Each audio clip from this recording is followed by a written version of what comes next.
केंद्रीय शिक्षा मंत्री रमेश पोखरियाल निशंक इन दिनों उत्तराखंड के दौरे पर हैं। उत्तराखंड की राजधानी देहरादून में सीबीएसई कार्यालय में उन्होंने शिक्षा की स्थिति की समीक्षा की और उसके बाद उन्होंने अधिकारियों को जरूरी निर्देश दिए। केंद्रीय शिक्षा मंत्री रमेश पोखरियाल निशंक का कहना है कि शिक्षा के सर्वांगीण विकास के लिए वो लगातार प्रयास कर रहे हैं और इसी के मद्देनजर जो नई शिक्षा नीति बनाई गई है उससे छात्रों का भविष्य बदलने वाला है।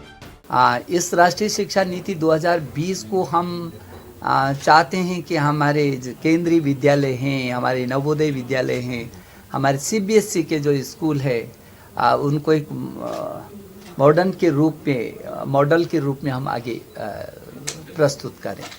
तो उस दिशा में हमारी ये कोशिश चल रही है और आज अंतर्राष्ट्रीय महात्मा गांधी हिंदी विश्वविद्यालय वर्धा का दीक्षांत समारोह था।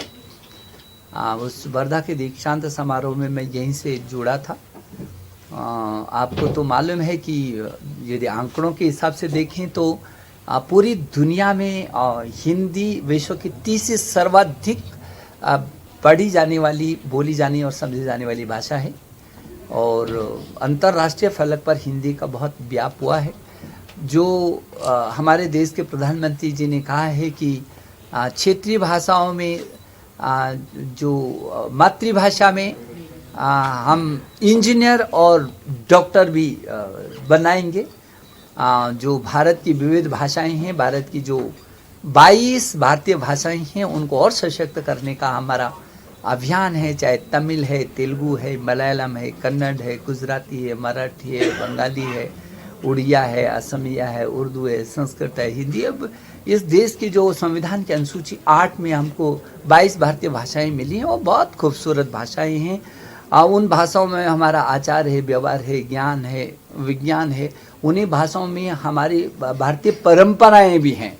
तो जो भाषा की सशक्तिकरण की दृष्टि से हो, चाहे हमने जो नई शिक्षा नीति में मातृभाषा में प्रारंभिक शिक्षा का जो सूत्र दिया है वो बहुत ही सशक्त होगा इस देश को आत्मनिर्भर बनाने में भी और देश को महान बनाने में भी। तो मातृभाषा को पूरा देश इस नई शिक्षा नीति को लेकर के बहुत हर्षित भी है और आपको खुशी होगी कि जहां देश में एक लंबे समय के बाद ये नई शिक्षा नीति आई है वहां पूरा देश इस समय बहुत उत्साहित है। पूरा राष्ट्र इस नई शिक्षा नीति को लागू करने के लिए तमाम राज्यों में भी इसकी प्रतिस्पर्धा है कि वो इस नई शिक्षा नीति को लागू करना चाहेंगे। नई शिक्षा नीति में हम लोगों ने बहुत आमूलचूल परिवर्तन किया है और जो प्रारंभिक शिक्षा है वो मातृभाषा में से लेकर और 6वीं कक्षा से वोकेशनल स्ट्रीम के साथ हम लोग जो व्यावसायिक शिक्षा का अध्ययन कराएंगे और वो भी इंटर्नशिप के साथ कराएंगे, उसकी भी अपनी एक बहुत बड़ी पहचान होगी और छात्र शुरू से ही पता चल जाएगा कि किस लाइन पर वो जाना चाहता है। वो स्कूली शिक्षा प्राप्त करते करते उसकी बिल्कुल लाइन तैयार रहेगी। वो स्कूली शिक्षा से बाहर निकलने के बाद भी कहीं किसी के पांव पर खड़ा नहीं रहेगा, बल्कि स्वयं अपना रास्ता तय करेगा और दुनिया का शायद पहला ये देश होगा जो कक्षा 6, 7, 8, 9, 10, 11, 12 के अंदर जो स्कूली शिक्षा में आर्टिफिशियल इंटेलिजेंस पढ़ाएगा, कृत्रिम बुद्धिमत्ता पढ़ाएगा। पूरी अभी तक आईआईटीज के स्तर पर ऊपर एक कृत्रिम बुद्धिमत्ता को पढ़ाते थे। हम जब स्कूली शिक्षा से लाएंगे तो हमारा बच्चा बहुत आगे जाएगा। फिर उच्च शिक्षा में भी भाषा का कोई बंधन नहीं है, विषयों का बंधन नहीं है, न भाषा का बंधन, न विषयों का बंधन, और न आने का बंधन, न जाने का बंधन, सब मुक्त कर दिया। पूरा मैदान खाली कर दिया है। पूरे मैदान में कहाँ तक दौड़ सकते हो, जो विषय चाहो ले सकते हो। आप विज्ञान के साथ साहित्य ले सकते हो, आप इंजीनियरिंग के साथ संगीत ले सकते हो। जिस विषय के साथ जिसमें आपको लगता है कि आप महारत हासिल कर सकते हैं, ऐसे किसी भी विषय को आप लीजिए और जब चाहे आप छोड़ सकते हैं, जब चाहे फिर आ सकते हैं। आप यदि 1 साल 2 साल में भी छोड़ने की स्थिति है तो हताश निराश नहीं होना पड़ेगा आपको।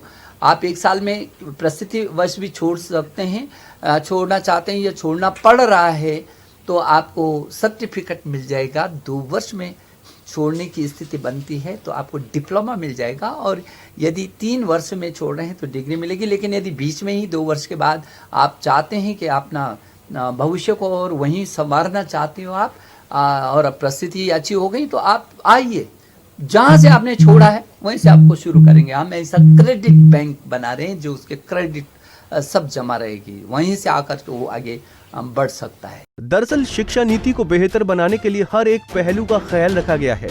जल्द ही तमाम राज्यों में नई शिक्षा नीति लागू हो जाएंगी और इस बात को लेकर सभी राज्यों में उत्साह है, क्योंकि शिक्षा नीति ऐसी बनाई गई है जिसमें स्कूली शिक्षा ही बच्चों को आर्टिफिशियल इंटेलिजेंस पढ़ाया जाएगा, जिससे उनका बेहतर विकास होगा और वो किसी भी विषय में पढ़ाई के साथ साथ बेहतर काम कर पाएंगे। पंजाब केसरी टीवी के लिए देहरादून से कुलदीप रावत की रिपोर्ट।